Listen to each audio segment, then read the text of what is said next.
The first thing they don't tell you about exploring uncharted planets is how boring the waiting gets. You can spend weeks drifting in orbit, watching scanners sweep for signs of life, with nothing but the hum of the ship's reactor and your own echoing thoughts for company.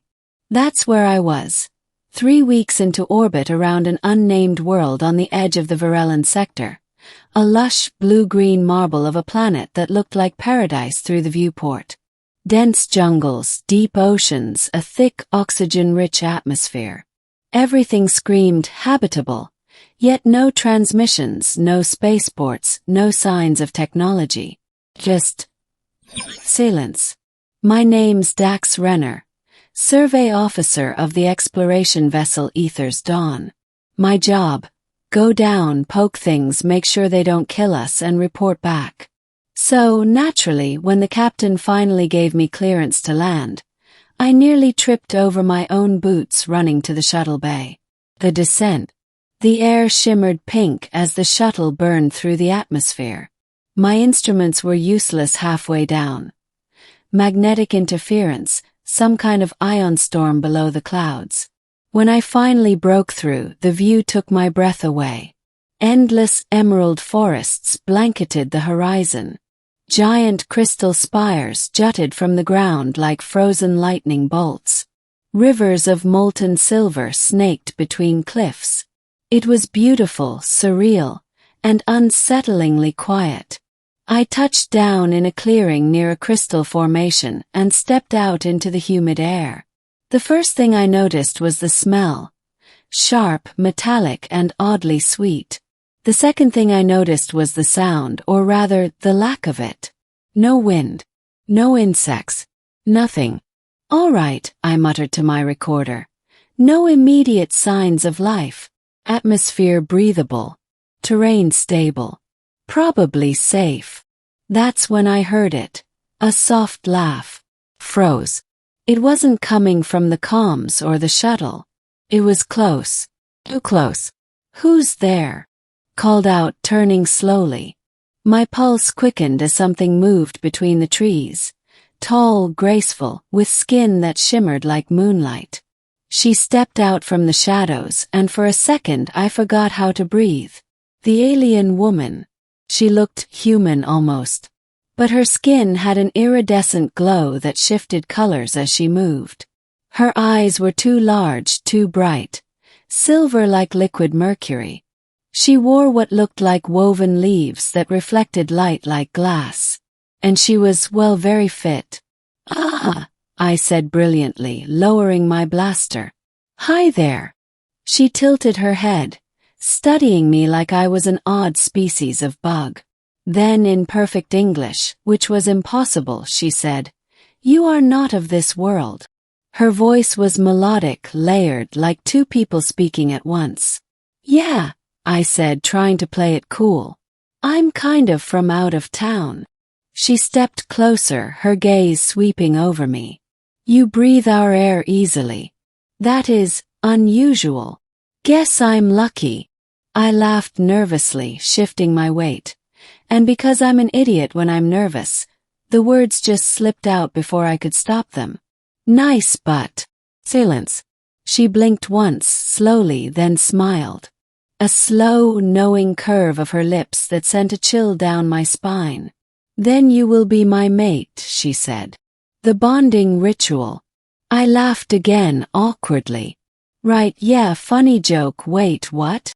She extended a hand, and before I could react, a tendril of light, actual light, arced from her palm and wrapped around my wrist. I felt warmth surge through my arm, spreading through my chest. My vision blurred and I stumbled. What are you doing?" Gasped. "Claiming you," she said simply. "You spoke the words of choosing." "I what?" "That was a joke." Her eyes glowed brighter. "Intent matters little. The bond is formed."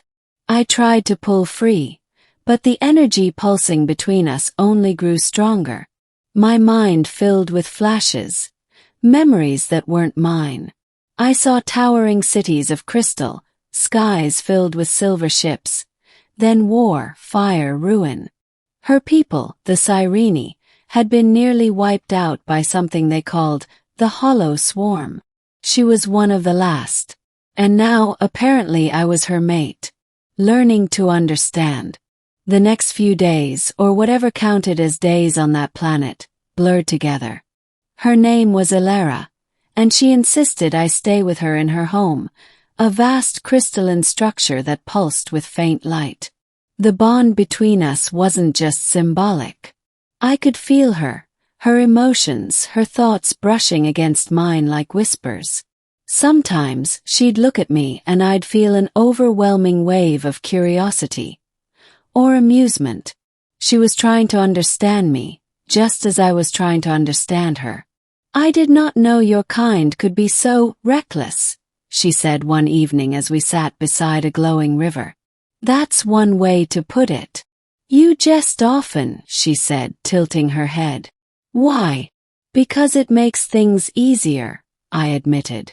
"When you're scared or lost or about to be turned into someone's intergalactic boyfriend, it helps to laugh." Her lips curved again, that strange, beautiful smile. "You are strange, Dax Renner. But perhaps that is what I need." The attack. On the fifth night, I woke to the sound of thunder.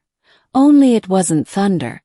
The sky outside blazed red as streaks of fire tore through the clouds. Ilera was already up, her eyes wide with fear. "The swarm," she whispered. "They have found me."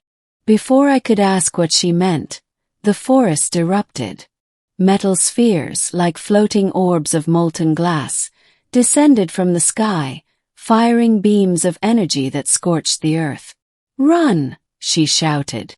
We sprinted through the trees, her hand gripping mine. I could feel her fear pulsing through the bond, mingling with my own. The air smelled of ozone and smoke. Explosions echoed around us. When one of the drones blocked our path, I didn't think. I just raised my blaster and fired. The energy shot pierced its core, sending it crashing into the dirt. Ilera turned, eyes wide. "You fight for me. Guess that's what mates do, right?" Shouted back. "Choice."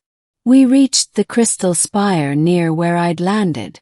Ilera placed her hands against it, chanting in her strange, layered voice. The spire began to glow, resonating with the energy in her body and mine.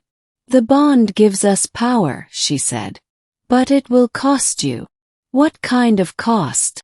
"If I channel the full force of our link, it will burn through you. Your body will not survive." I looked up at the sky, watching more drones descend. "Then you'll die too." She nodded. "Better that one lives than neither." I grabbed her shoulders. "We do this together. No arguments." Her eyes softened.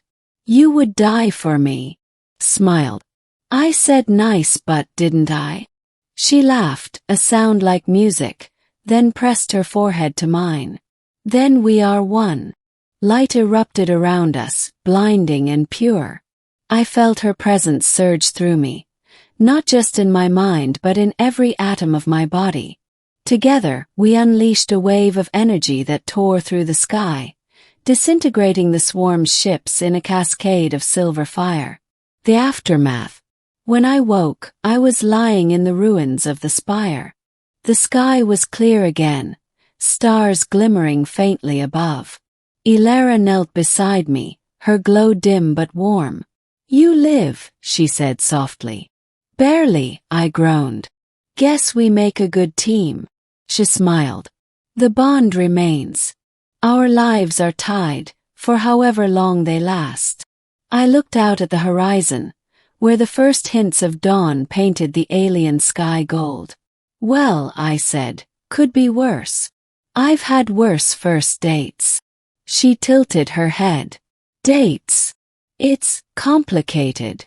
She smiled again, that same smile that started it all. "Then teach me," she said. "Mate."